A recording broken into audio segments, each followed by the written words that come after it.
Bien, eh bien, écoutez, bonsoir à toutes et à tous. Alors ce soir, une petite nouveauté, c'est que Sonia a disparu en fait, mais j'ai quand même le plaisir de la remplacer pour cette quatrième référence donc sur la découverte du yoga au travers de Nathalie Pierrard que vous commencez déjà à bien connaître puisque c'est la quatrième session ce soir donc pour la découverte du yoga. Dans les coulisses, D'accord. comme d'habitude, nous aurons Ludivine qui fait toujours des prouesses sur le plan technique.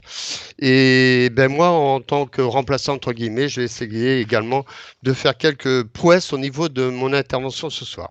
Voilà, je suis Gérard Thibault, vice-président de l'ANDAR. Alors, comme d'habitude, ben, ça y est, je vois que les gens ont déjà bien la maîtrise. Nous avons Joël, nous avons Janine qui se connectent.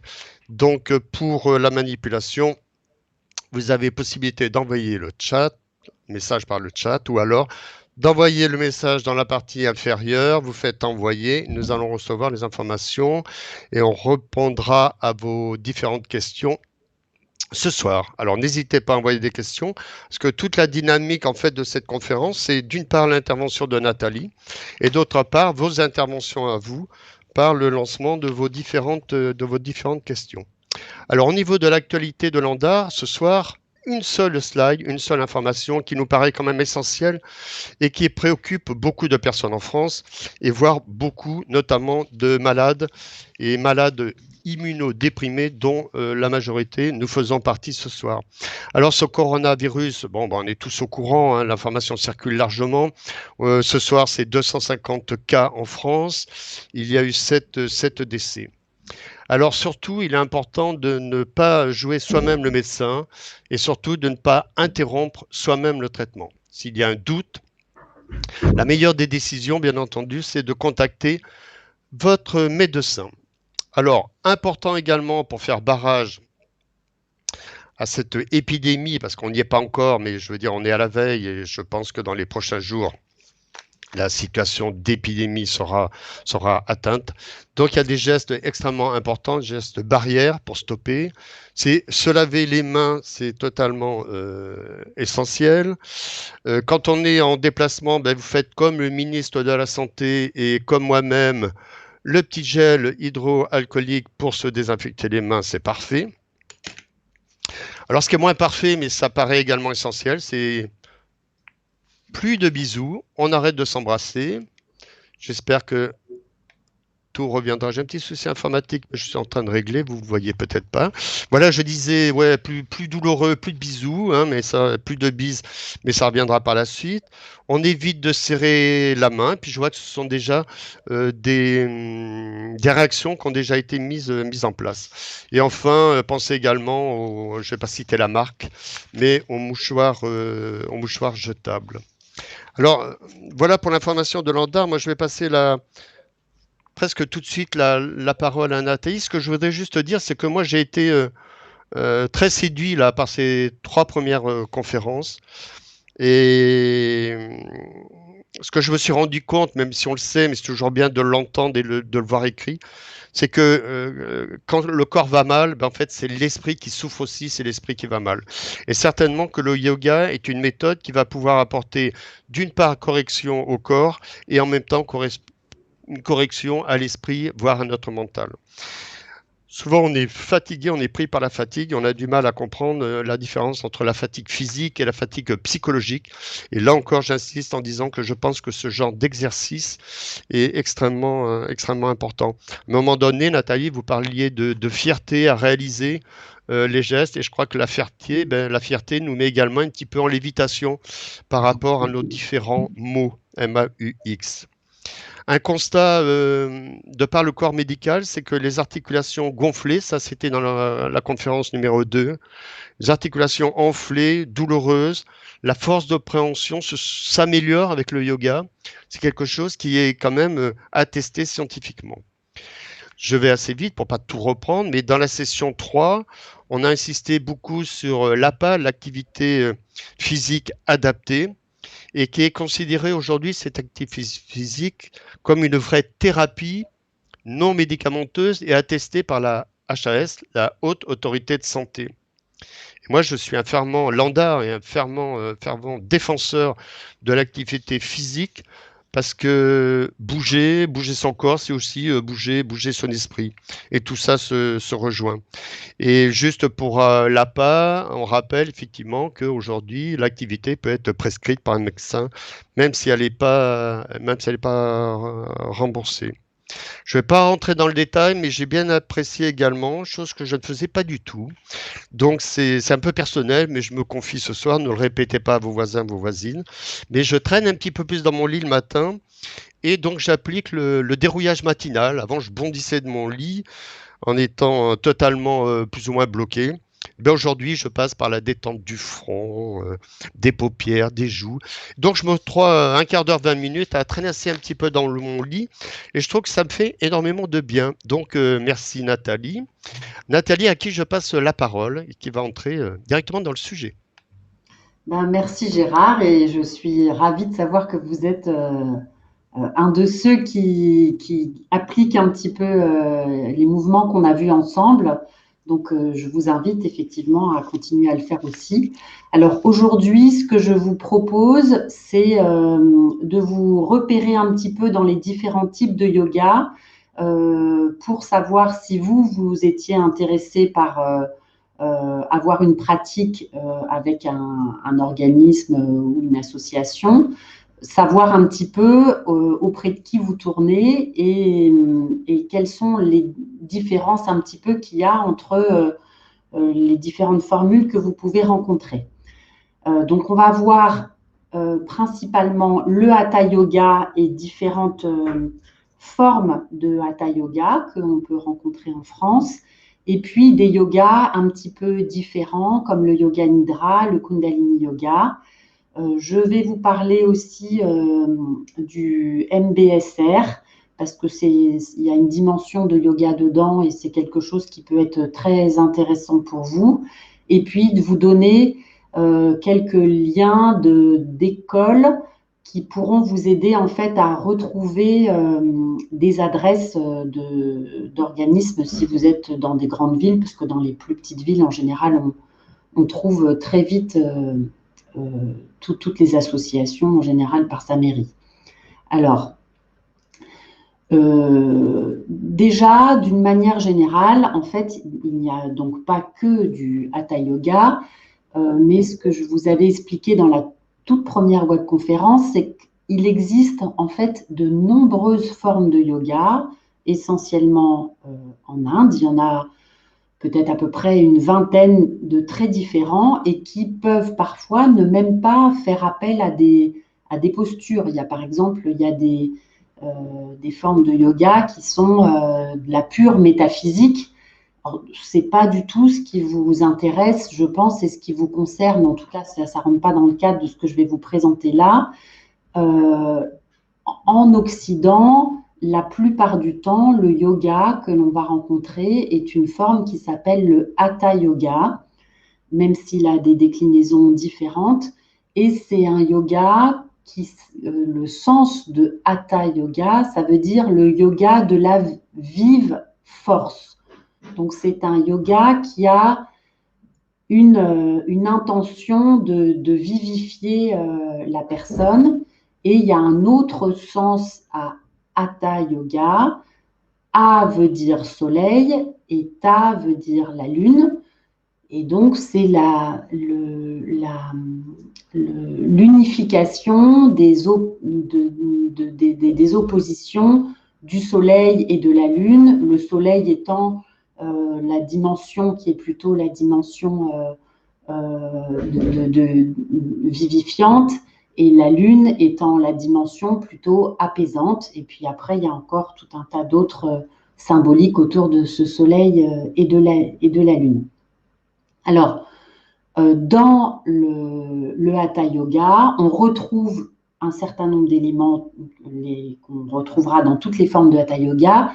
Il y a toujours des postures, il y a toujours des exercices de contrôle du souffle et la plupart du temps, mais pas toujours, il y a aussi des pratiques de concentration, il y a de la méditation et on peut faire appel aussi au chant et aux mantras, les mantras étant un petit peu des formules symboliques. Alors, je vous rappelle simplement que pour les Indiens, le Hatha Yoga aussi, pour eux, a quand même un objectif final qui est plutôt un objectif d'éveil spirituel. Et en Occident, quand on a importé le yoga, cette dimension s'est parfois un petit peu transformée en plutôt davantage un équilibre psycho-corporel. Donc, comme le disait Gérard, avec vraiment les deux dimensions, la dimension du corps et la dimension de l'esprit, qui ne se sont pas séparées et qui fonctionnent complètement ensemble. Et dans certains cours, il pourra y avoir une dimension spirituelle, Hatha Yoga ou dans les autres disciplines. Donc là, c'est à vous, en fonction de vos affinités personnelles, à voir avec les enseignants, de savoir si c'est une dimension qui est très présente ou pas trop présente et uniquement dans une dimension psychocorporelle selon ce que vous souhaitez. Alors, je vais vous présenter maintenant un petit peu différentes formes de Hatha Yoga qu'on peut rencontrer. Il y a une forme de Hatha Yoga qui s'appelle le Vini Yoga. Vini voulant dire dans le respect des capacités de chacun. Donc, en fait, c'est un yoga qui a été enseigné par Krishnamacharya. Krishnamacharya étant un enseignant indien qui était très érudit et qui a été longtemps, qui a étudié à l'université et le sanskrit et la philosophie indienne, qui a passé plusieurs années dans les montagnes avec un maître pour apprendre le yoga. Et ensuite, il est d'abord devenu professeur pour un Maharaja pendant de nombreuses années. Et quand ça a été la chute des Maharajas, il a fondé sa propre école. Et là, il a formé de nombreux professeurs indiens et énormément d'occidentaux qui, après, ensuite, ont fondé souvent des écoles en France ou aux États-Unis ou au Canada. Alors, quelles sont un petit peu les caractéristiques de ce yoga, le Vini Yoga? C'est un yoga que, a priori, vous pouvez pratiquer en ayant une polyarthrite. C'est un yoga où les postures sont pratiquées lentement, au rythme de la respiration. Tous les exercices que je vous ai fait faire et la manière dont je vous les ai fait faire, c'est du Vini Yoga. Enfin, c'est la formation que moi aussi j'ai reçue. Et c'est un yoga où vous allez aussi pouvoir utiliser des supports pour pouvoir vous aider à faire vos mouvements et où on ne vous poussera jamais à faire une posture en étant absolument dans une certaine position. Vous pourrez adapter les positions en fonction de ce que votre corps vous permet. Donc, on va aller vers une posture idéale, mais on la fera toujours jusqu'à la limite de là où nous, on peut aller. Et au niveau des pratiques, il n'y a pas de pratique standard. C'est l'enseignant qui, à chaque fois, en fonction des personnes qu'il a devant lui, en fonction d'un objectif qu'il a avec ces personnes, compose une pratique de yoga. Et c'est un yoga qui est souvent appliqué aussi en cours individuel. Alors, il y a une autre forme de yoga, qui est toujours du Hatha Yoga, qui s'appelle le yoga Iyengar, que vous rencontrerez très souvent parce qu'il y a beaucoup d'enseignants qui ont été formés à cette méthode. Iyengar était un Indien aussi qui a été un élève de Krishnamacharya. C'est un enfant, quand il était petit, qui était extrêmement chétif. Sa maman a été enceinte de lui quand elle a attrapé la grippe espagnole, donc la fameuse grippe qui était aussi un petit peu catastrophique. Et donc, il était très chétif, de très mauvaise santé. Il était souvent alité, très, très souvent malade. Et à 16 ans, il a découvert le yoga. Et pour lui, ça a été une révélation. Et il s'y est adonné intensément. Et petit à petit, il a réussi à recouvrer une meilleure santé. Et puis, il a fini par devenir professeur de yoga et a enseigné ensuite lui-même le yoga. Donc, lui, il a mis au point une méthode qui est un peu particulière. C'est qu'en fait, il a étudié à fond, les postures les plus classiques du yoga pour vraiment bien comprendre tout la dimension de circulation d'énergie qu'il y avait dans chaque posture, les dimensions vraiment d'étirement musculaire, d'étirement articulaire dans chacune des postures. Et du coup, il a complètement classifié, ordonné des postures et des exercices de respiration dans une méthode rigoureuse avec des étapes par lesquelles il faut passer et on progresse dans ces étapes.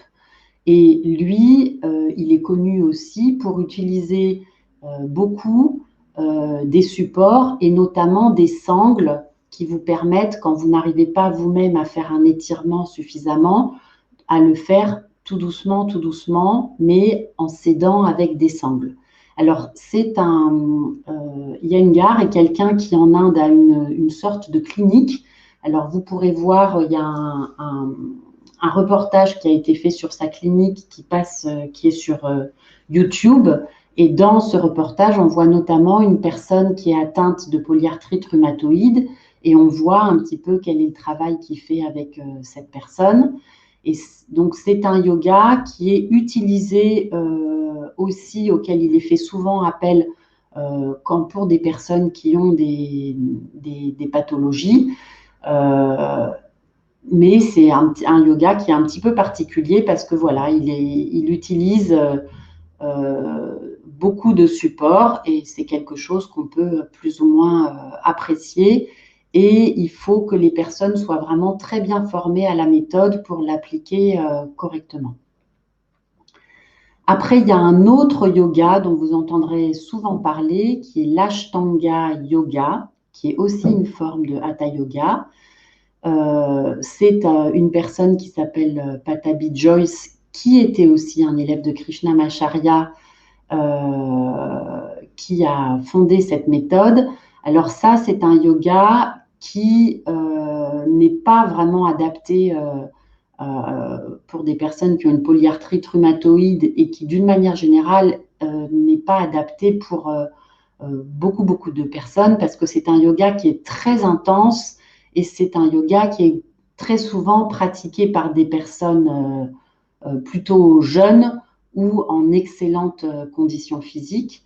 Et c'est un yoga qui s'appelle aux États-Unis, on l'appelle le power yoga, puisque c'est un yoga pour acquérir de la force et travailler sur sa force et sa volonté. Et c'est un yoga qui est très exigeant. Et donc, c'est des séries de postures prédéfinies, toutes prêtes, qu'a mis en place Patabi Joyce, qu'on applique.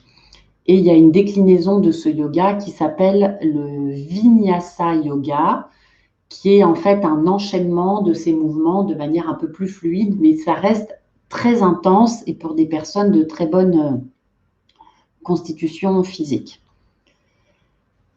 Alors, il y a une autre forme de Hatha Yoga qui est en train de se développer actuellement, qui est le yoga sur chaise. Alors, c'est un yoga qui a été mis en place pour les personnes à mobilité réduite qui n'ont pas la possibilité de pratiquer le Hatha Yoga sous sa forme classique. Mais on reste quand même dans une déclinaison, donc ça reste dans les mêmes principes et dans le même esprit que le Hatha Yoga, mais on va utiliser le fait d'être sur une chaise pour faire l'ensemble des mouvements. Donc c'est en partie aussi des choses que j'ai utilisées, et puis aujourd'hui c'est ce qu'on va utiliser aussi pour la pratique. Oui, tout à fait. On peut adapter la salutation au soleil sur une chaise. Je vois qu'il y a cette question. Alors, le yoga sur chaise, il y a une petite phrase qui illustre bien ce yoga qui dit Le yoga est adaptation, car la vie est une adaptation. Je pense que vous êtes bien placé pour le savoir. Il n'y a pas un yoga pour tous, mais un yoga pour chacun. Et donc, il y a tout à fait possibilité de faire du yoga, quelle que soit la situation dans laquelle on est. Même allongé sur un lit, il y a des personnes qui sont tétraplégiques et qui peuvent aussi avoir une pratique de yoga, parce que de toute façon, dans le yoga, il y a aussi une dimension de faire circuler l'énergie, et on peut la faire circuler même sans bouger. Alors, il y a un autre yoga qui est un yoga qui peut être aussi très intéressant, qui est un yoga qui s'appelle le yoga nidra. Nidra voulant dire en fait sommeil. Mais ce n'est pas le sommeil où on dort complètement, c'est en fait un état de relaxation très profond qui est proche de l'état du sommeil, mais où on n'est pas en état de sommeil parce qu'on reste quand même conscient.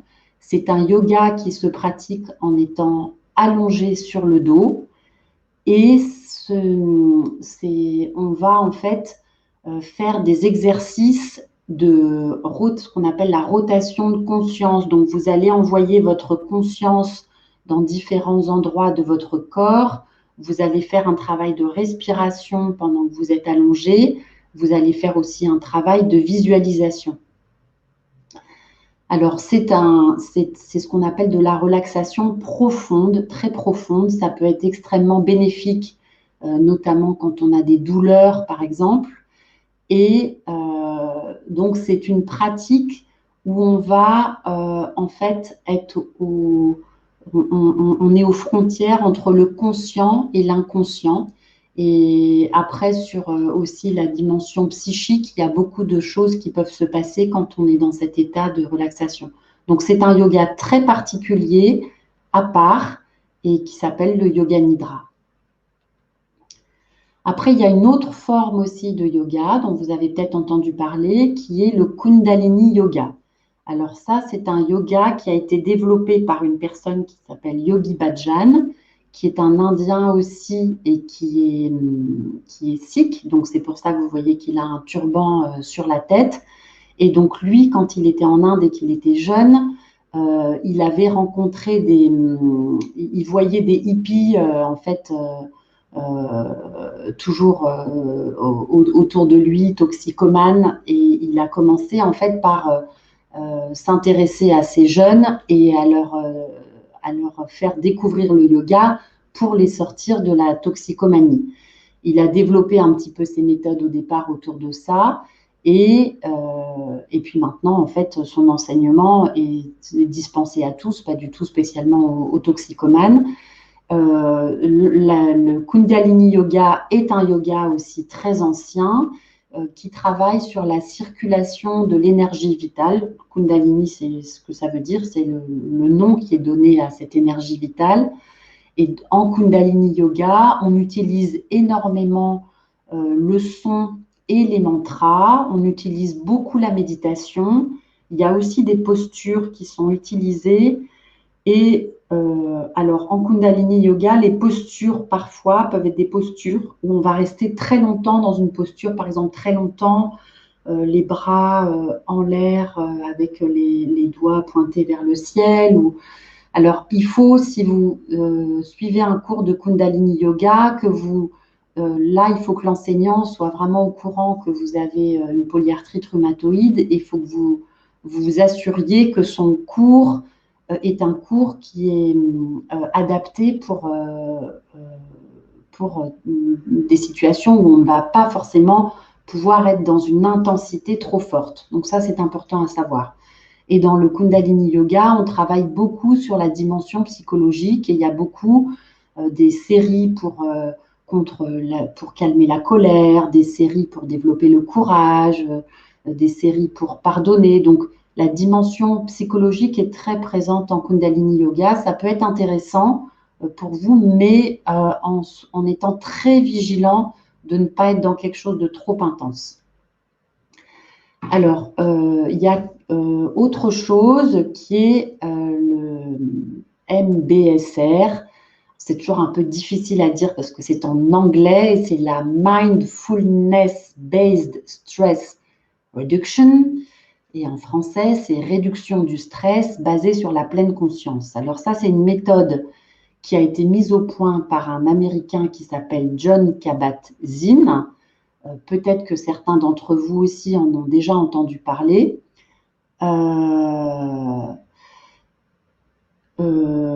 Et cette méthode associe la méditation, le yoga et la psychologie. C'est une méthode qui est très précise et il y a un protocole vraiment qui a été mis au point il y a de nombreuses années par cet Américain qui est maintenant, qui existe en France et qui se développe en France et qui peut être très intéressante pour la lutte contre tout ce qui peut être stress et douleur notamment, et qui est beaucoup utilisé pour les maladies chroniques. Alors voilà, je vous ai présenté un petit peu les formes de yoga les plus courantes. Il y a plein d'autres formes de yoga, un petit peu de tout style. Là, après, je ne peux pas vous détailler tout ce qui existe. Je vous ai donné les principaux. Après, c'est à vous de vraiment de vous renseigner, de voir avec un enseignant ce qui est d'assister à un cours pour vous rendre compte de si ça peut correspondre à votre situation et vos attentes et vos capacités. Et puis voilà. Et puis il faut bien sûr signaler que vous avez une polyarthrite à votre enseignant. Gérard, vous vouliez peut-être dire quelque chose. Il faut peut-être qu'on passe à la pratique. J'ai un gros problème de son, mais j'espère que vous me recevez. Oui, oui. Bon, alors, je parle, j'espère que je vais y arriver, parce que moi, je n'ai pas de retour. Je voulais juste mentionner, Nathalie, quand même, un message de Corinne qui insiste sur le bienfait de ce que vous nous avez fait découvrir en matière de dérouillage matinal, et elle en tire un bénéfice même au cours de la journée. Donc, je voulais vraiment le souligner, parce qu'il y a au moins ça de gagner au travers de votre intervention, et c'est déjà, je trouve, déjà beaucoup. Alors, il y a une petite question qui était mentionnée. Je sais pas, vous me recevez? Oui. Oui. Je vois que Corinne Vignon posait la question, quelle est la différence? Je ne sais pas si on me reçoit. Corinne Vignon demandait quelle était la différence avec le Nidra Yoga. Le yoga Nidra. Le yoga Nidra, c'est vraiment un yoga particulier où on est allongé. Il n'y a pas de posture dans le yoga Nidra. À aucun moment, vous allez lever les bras, lever les jambes. Il n'y a pas de mouvement. Alors, on peut parfois, juste pour que les personnes soient bien capables de se relâcher, faire en amont un tout petit peu d'exercice de tension, relâchement pour être sûr que les gens se relâchent bien. Mais sinon, le yoga nidra, on ne bouge pas, on a les yeux fermés, on est allongé et on est guidé par un enseignant qui vous fait faire en fait des exercices de respiration, de conscience du corps et de visualisation. Alors, parfait. Bon, pour la dynamique de la séance, on va peut-être vous laisser passer à l'atelier, Nathalie. D'accord, ok. Alors, la méditation pleine conscience. Et on reviendra aux questions par la suite. Ok, d'accord, ok. On y va. Donc, ce que je vous propose à tous, c'est de prendre une chaise et on va faire une partie de la pratique en étant assis sur la chaise et une autre partie où on sera à côté de la chaise en s'appuyant dessus.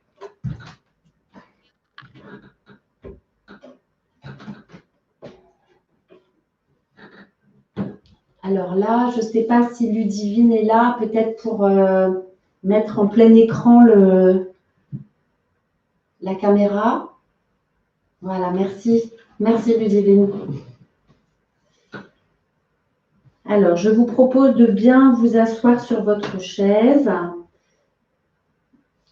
Idéalement, si vous pouvez ne pas vous appuyer sur le dossier, c'est mieux de vous tenir droit par vous-même. Mais si pour des personnes, c'est trop difficile, vous pouvez vous appuyer sur le dossier. Mettez vos pieds bien à plat sur le sol, mettez-les parallèles. Donc le dos bien droit. Vous relâchez les épaules, vous pouvez les bouger un tout petit peu pour les assouplir. Mettez la tête aussi bien droite, dans l'alignement de votre colonne vertébrale. Baissez un tout petit peu la tête. Laissez vos mains lâcher sur vos genoux et fermez les yeux. Observez vos paupières détendues. Observez vos joues détendues. Observez votre bouche détendue.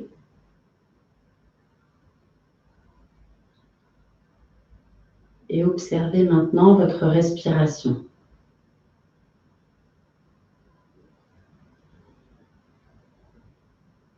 Observez l'air qui entre à l'inspiration par vos narines et l'air qui ressort à l'expiration.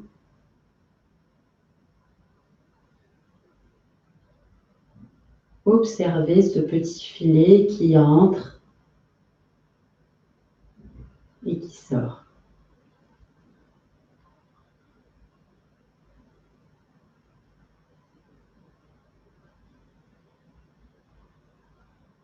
Soyez attentif uniquement à votre respiration. Laissez de côté toutes les pensées extérieures.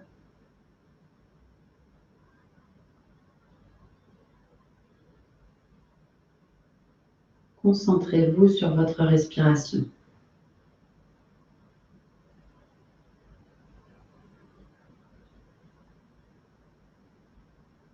Vous allez faire maintenant 3 respirations lentes et profondes. On va commencer par une expiration. Donc pour expirer, vous relâchez votre diaphragme et vous resserrez tout doucement votre ventre, votre nombril doit essayer d'aller se coller contre la colonne vertébrale. Quand vous avez besoin d'inspirer, vous relâchez le ventre et vous laissez vos poumons se remplir tout doucement, plus profondément. Et expirez ensuite en relâchant le diaphragme. Et petit à petit, le ventre se resserre. Votre nombril se rapproche de la colonne.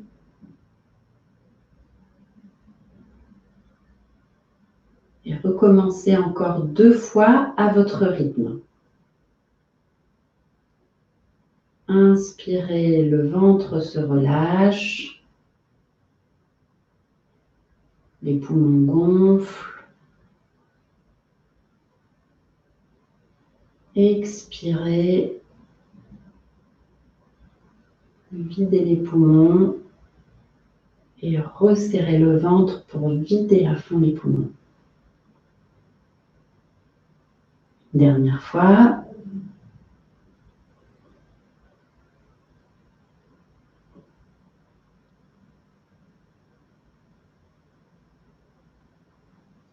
Vous pouvez maintenant ouvrir les yeux. On va commencer par amener un petit peu d'énergie dans l'ensemble du corps. Donc vous allez frotter vos mains, frottez-les, frottez bien vos paumes l'une contre l'autre, vos doigts les uns contre les autres. Frottez maintenant le côté de la main.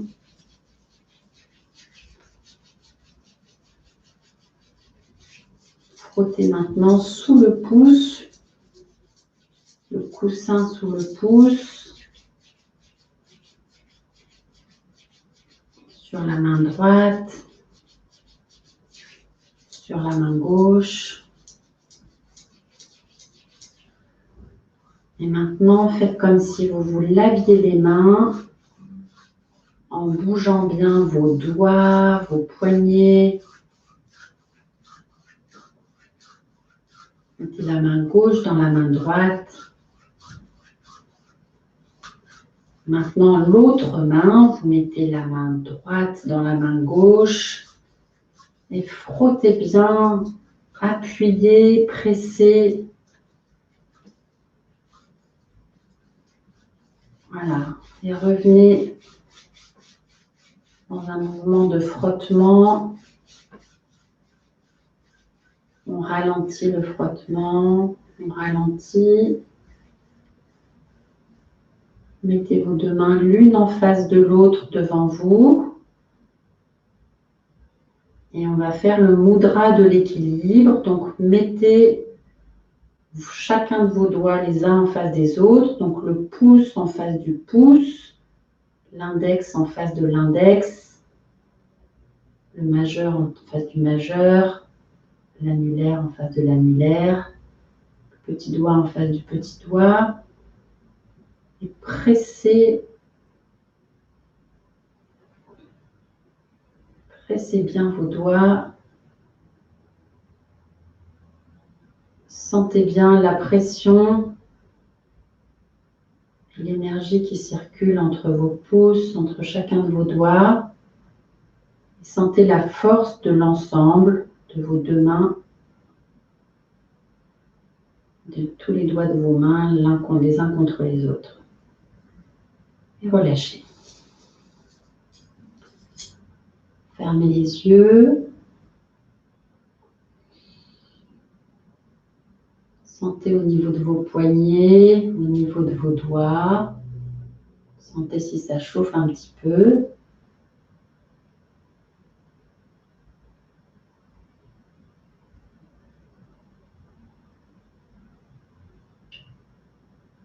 Ouvrez les yeux. On va maintenant bouger un petit peu avant de faire un travail d'équilibre debout. On va d'abord un petit peu préparer toutes les articulations. Vous allez commencer par bouger un petit peu la tête. Donc, vous sentez votre colonne bien droite. Et sur une expiration, vous tournez la tête vers la droite. Inspirez, revenez au milieu. Expirez, tournez la tête vers la gauche. Inspirez, revenez au milieu. Et vous continuez comme ça. À chaque fois, vous tournez sur une expiration. Et vous revenez au milieu sur une inspiration. En yoga, on respire toujours par le nez, pas par la bouche. Sauf si on a le nez bouché. Quand vous tournez la tête, n'allez pas trop loin, allez jusqu'à un endroit confortable. Et au fur et à mesure que vous faites l'exercice, essayez de voir si vous pouvez aller un petit peu plus loin. Est-ce qu'il y a quelque chose qui change un petit peu d'une fois sur l'autre?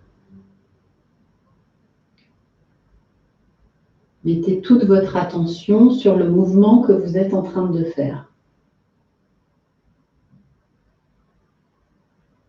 Pour ceux qui préfèrent fermer les yeux, vous pouvez fermer les yeux.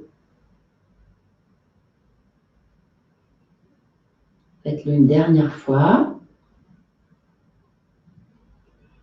Vous allez maintenant monter les épaules jusqu'à vos oreilles sur une inspiration et expirez, vous relâchez. Inspirez, montez les épaules jusqu'aux oreilles. Expirez, vous relâchez. Inspirez, montez les épaules. Expirez, vous relâchez. Restez quelques respirations Les yeux fermés.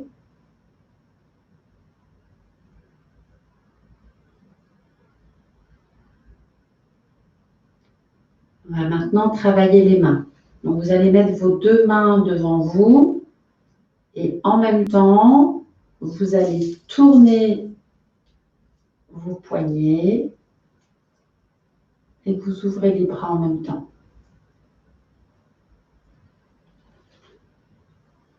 Et vous revenez ensuite vers l'intérieur.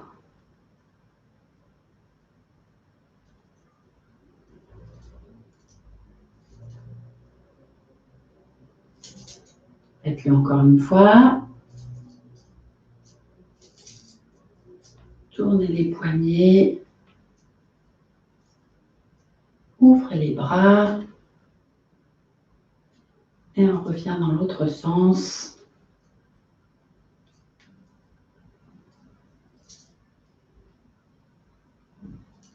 Voilà. Fermez les yeux. Observez les sensations dans vos doigts, dans les poignets, peut-être un petit peu dans les épaules.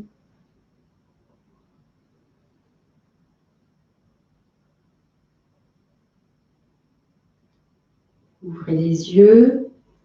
On va maintenant bouger un petit peu les pieds. Alors, ce que vous allez faire, vous allez soulever le pied pour être sur la pointe des pieds. Alors, je ne sais pas s'il y en a qui ont des chaussures ou s'il y en a qui sont pieds nus. Si jamais vous avez des chaussures, ce n'est pas grave. Vous montez avec votre chaussure et vous tournez un petit peu pour déplacer un petit peu votre pied.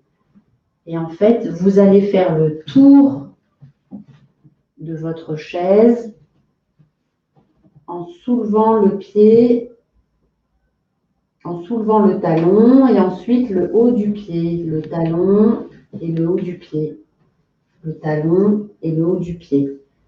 Et après, vous revenez dans l'autre sens. Donc, en même temps, vous avancez tout en soulevant le talon et le haut du pied. Maintenant, on va faire la même chose avec l'autre pied.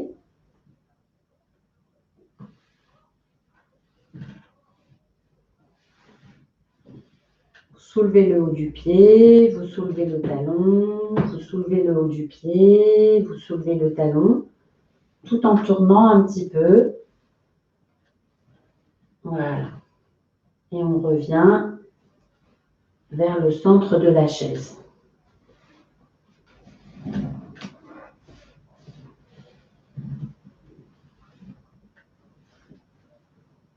Et voilà. Donc maintenant, vous pouvez vous réasseoir. Avancez-vous peut-être un petit peu sur le devant de votre chaise. Mettez les pieds bien à plat, bien parallèles. Les mains sur les genoux.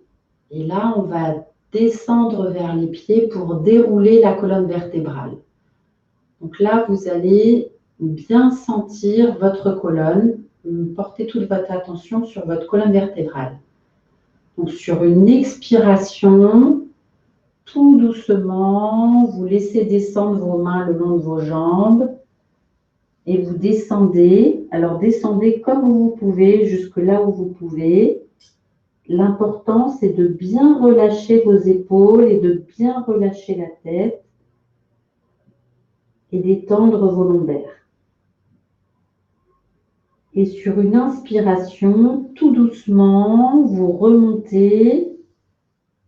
Posez les mains sur vos genoux et vous vous appuyez sur vos genoux pour remonter bien droit.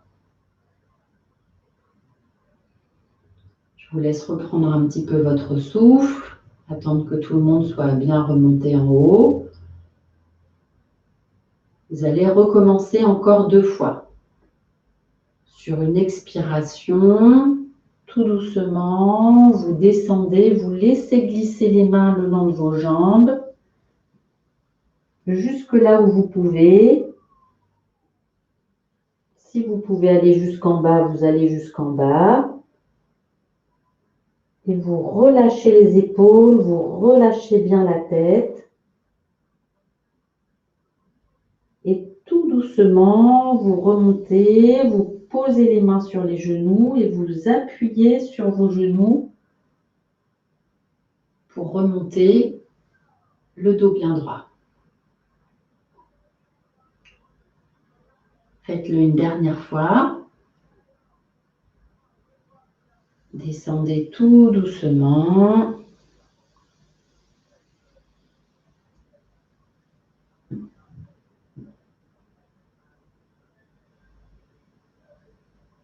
Et sur une inspiration, vous remontez. Vous posez les mains sur vos genoux. Et vous vous redressez. Gardez les yeux ouverts, reprenez votre souffle.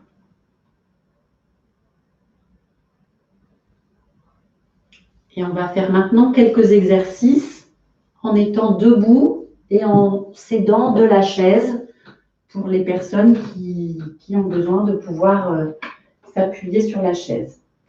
Alors, je vous propose de mettre votre chaise avec le dossier devant vous. Donc, ne soyez pas trop appuyé dessus, servez-vous-en juste pour vous maintenir en équilibre. Donc, mettez-vous debout devant la chaise. Là, je pense que vous devez bien me voir. Alors, sur une inspiration, vous allez monter la jambe droite en arrière. Expirez, vous reposez la jambe. Inspirez, montez la jambe gauche en arrière. Expirez, vous reposez la jambe. Continuez comme ça à votre rythme. Vous allez le faire encore 4 fois. Inspirez, vous montez la jambe. Expirez, reposez-la. Inspirez, montez la jambe. Expirez, reposez-la. Alors, les personnes qui peuvent ne pas se tenir à la chaise, si vous voulez, vous pouvez laisser vos mains libres et faire le mouvement en gardant vos mains libres. Ceux qui ont besoin, vous tenez la chaise. Donc, à chaque fois, vous montez sur une inspiration et vous redescendez sur l'expiration.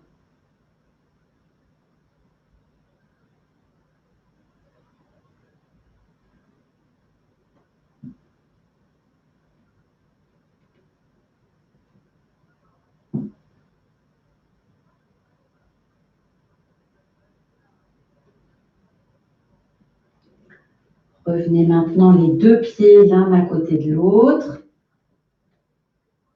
Reprenez bien votre souffle.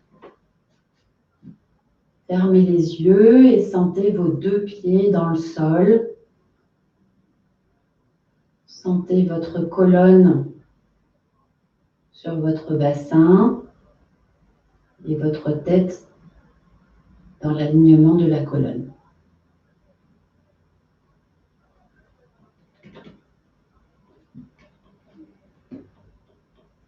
Alors, on va maintenant faire un exercice. Vous allez tourner la chaise un petit peu sur le côté.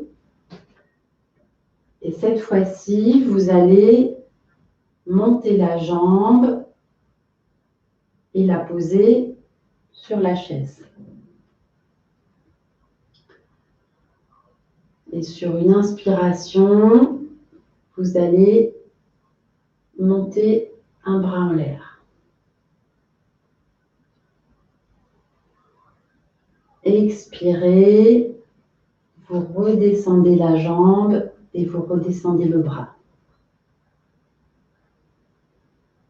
Sur une inspiration, posez la jambe sur la chaise. Et sur l'inspiration suivante, montez le bras au-dessus de la tête. Expirez, vous redescendez la jambe et vous redescendez le bras.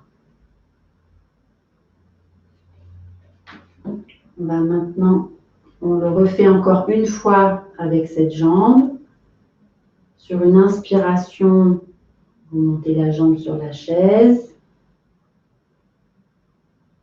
Sur une autre inspiration, montez le bras. Expirez. Vous descendez le bras, vous descendez la jambe. Alors peut-être qu'il y a des personnes qui ne peuvent pas mettre le pied sur la chaise. Dans ce cas, ce que vous faites, c'est que vous simplement, vous vous appuyez sur la chaise et vous montez le bras et vous descendez le bras. Alors, on va le faire maintenant avec l'autre pied. Alors, pour les personnes qui ne peuvent pas poser le pied sur la chaise, vous pouvez monter un petit peu le pied comme ça, sans aller jusqu'à le poser tout en haut. Alors, je refais le mouvement. Inspirez, posez le pied sur la chaise ou montez un peu le pied. Et sur la prochaine inspiration, vous montez le bras au-dessus de la tête. Expirez, vous redescendez. Inspirez, montez le pied sur la chaise. Montez le bras au-dessus de la tête. Expirez, vous redescendez. Je le fais pour ceux qui ne peuvent pas monter la jambe trop haut. Inspirez, on monte un petit peu le pied. Sur une autre inspiration, on monte un bras en l'air. Et expire, on redescend. Faites-le une dernière fois.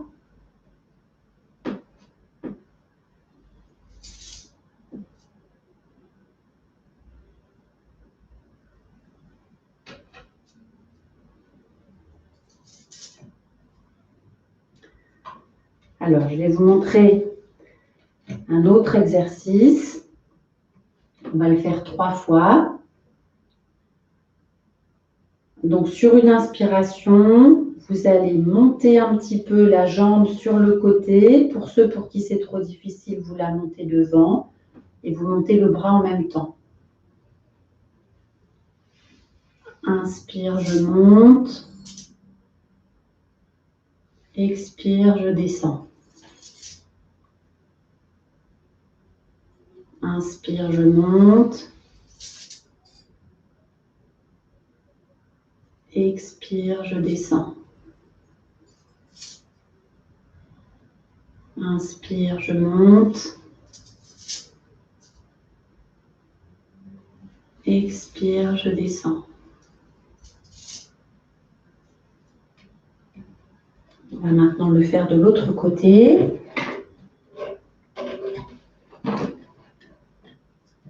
Donc là aussi, si vous pouvez juste mettre votre pied un petit peu comme ça, vous mettez juste votre pied un petit peu comme ça. Ceux qui peuvent monter un petit peu plus haut, vous montez un petit peu plus haut. Donc on commence. Inspirez, montez le bras, montez un peu le pied. Expirez, redescendez. Inspirez, montez le pied, montez le bras. Expirez, redescendez. Et une dernière fois. Inspirez, montez le bras, montez le pied. Expirez, redescendez. Je vous invite maintenant à vous réasseoir sur votre chaise. Alors, ça va très vite, le temps passe un peu trop vite, donc on va simplement là prendre quelques respirations, les yeux fermés, avant de revenir avec Gérard. Donc, asseyez-vous bien sur votre chaise, toujours le dos bien droit, les épaules relâchées, Assurez-vous d'avoir les paupières détendues, la bouche détendue. Les mains sont relâchées sur vos cuisses. Et laissez votre respiration se faire naturellement.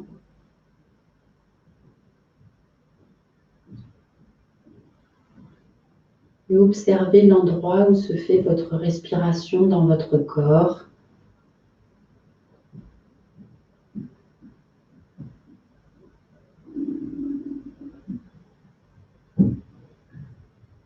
Observez ce qui bouge dans votre corps à l'inspiration, ce qui bouge à l'expiration.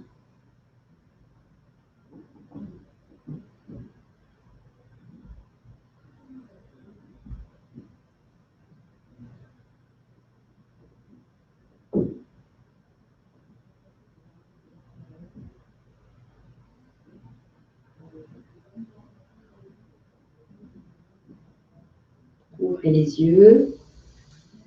Bon, ben voilà, on aimerait bien pouvoir continuer un petit peu plus longtemps, mais voilà, les contraintes du temps font qu'on est obligé de s'arrêter. Voilà. Oui. Ben, merci, merci Nathalie. Merci pour cet exercice qui était extrêmement prenant et passionnant. Et puis, je vais ajouter également un bravo. Alors, Nathalie, elle ne sait pas pourquoi un bravo, mais bravo parce que moi, j'ai de temps en temps surveillé le compteur et on a démarré avec 22 participants et on finit avec 22 participants. Ça veut dire que vous avez su quand même capter les gens qui sont connectés ce soir et il n'y a pas eu, entre guillemets, de déchets. Et ça, c'est vraiment une prouesse. Donc, merci grâce à vos différentes qualités, voilà, pour avoir su tenir tout le monde en haleine par rapport à cette découverte. Quant aux questions, bah oui, je vois, il y a pas beaucoup de questions, mais c'était très bien. Merci pour cette pratique, c'était super. Juste, moi j'avais noté une petite question.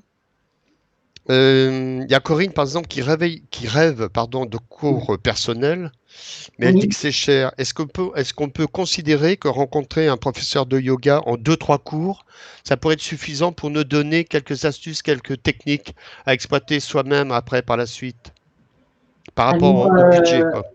oui, alors de toute façon, oui, il peut, euh, en cours individuel, vous venez avec votre demande et si votre demande, c'est de dire, bon ben voilà, il faut quand même que votre demande soit un petit peu précise. Il faut qu'on arrive à comprendre, est-ce que ce que vous souhaitez, c'est travailler sur vos douleurs? Est-ce que vous voulez travailler plutôt pour assouplir une articulation en particulier? Et donc, à partir de là, on peut vous donner une pratique. Sinon, le principe normalement du cours individuel, c'est que vous rencontrez de temps en temps votre enseignant et il vous donne toujours une pratique que vous devez faire vous-même tout seul, idéalement, quotidiennement. Voilà. Alors après, voilà, tout peut s'entendre. Hein. Si vous n'avez pas du tout de budget, ben, ça peut être, votre demande peut être, ben, moi, je vais pouvoir vous voir 3 fois et est-ce que déjà, je peux avoir quelque chose à faire que vous allez un peu me guider sur 3 fois. Voilà. Bien sûr. Et après, je vais essayer de me faire le porte-parole des polyarthrites ce soir, qui seraient Alors, les moi, plus... je voulais quand même vous dire que dans le cadre des activités physiques adaptées, avec certaines mutuelles, on peut se faire rembourser normalement, mais il faut avoir les bonnes mutuelles. Hein. Je ne peux pas me permettre de vous dire lesquelles c'est, j'en connais quelques-unes, mais je ne peux pas dire leur nom. Mais D'accord, il y a des mutuelles qui ont quand même des forfaits pour les activités physiques adaptées et le yoga peut en faire partie. d'accord. Et on est bien d'accord, ça passerait par une prescription médicale. Oui, s'il n'y a pas de prescription médicale, évidemment, il ne peut pas y avoir de remboursement. Ouais. Voilà. Oui, je disais par rapport à l'ensemble des participants et pour les personnes qui seraient les plus touchées au niveau du corps par rapport à la polyarthrite rhumatoïde, si j'ai bien compris, est-ce que dans le Hatha Yoga, les versions entre guillemets yoga sur chaise et Vini Yoga seraient les plus adaptées par rapport aux différents, tous les yogas que vous nous avez présentés ce soir? Est-ce que ce serait entre guillemets les plus accessibles pour les gens les plus touchés dans leur corps? Oui, et aussi et aussi dans une certaine mesure, mais avec un enseignant qui en tient compte. Le Kundalini Yoga peut aussi, mais je pense pas dans un cours peut-être collectif. Et le yoga Iyengar, c'est un yoga qui est souvent aussi utilisé avec dans un cadre thérapeutique. Mais là, pareil, il faut que dans le yoga Iyengar, ça dépend complètement des enseignants. Il faut que ce soit un enseignant qui vous précise ça. Mais en tout cas, c'est sûr que le Vini Yoga, par essence, c'est une pédagogie en fait du Hatha Yoga où on va complètement s'adapter à vos capacités physiques. D'accord.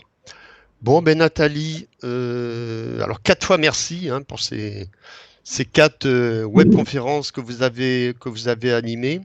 Moi, il y a beaucoup de remerciements. Je suis très content ce soir parce qu'en fait, bon, dommage pour Sonia, hein, mais voilà, cette séance était super comme les précédentes. Enfin, il y a beaucoup de témoignages qui nous confortent et je vous dis, il y a ce nombre de gens connectés qui sont restés jusqu'au bout.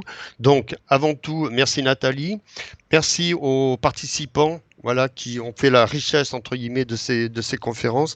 Merci à Ludivine, là, qui travaille dans les coulisses et qui nous sauve la situation bien souvent. C'est très, très sympa. Et dernière petite information, la prochaine voilà, webconférence aura lieu le 1er ou le 2 avril avec le docteur Adrien Chaboch. Et en fait, ce sera un sujet qui sera également extrêmement intéressant, que chacun pourra apprendre, voire pratiquer, et qui concerne l'auto-hypnose. Voilà, et bien écoutez, je vous souhaite à toutes et à tous une très bonne soirée. Encore merci Nathalie, puis j'espère vous rencontrer en chair et en os un de ces jours. Ben, moi aussi. Merci beaucoup et merci Pense d'avoir participé à, voilà, à ces ateliers et conférences. à très bientôt. Au revoir. Bonsoir à tout le monde. Au revoir.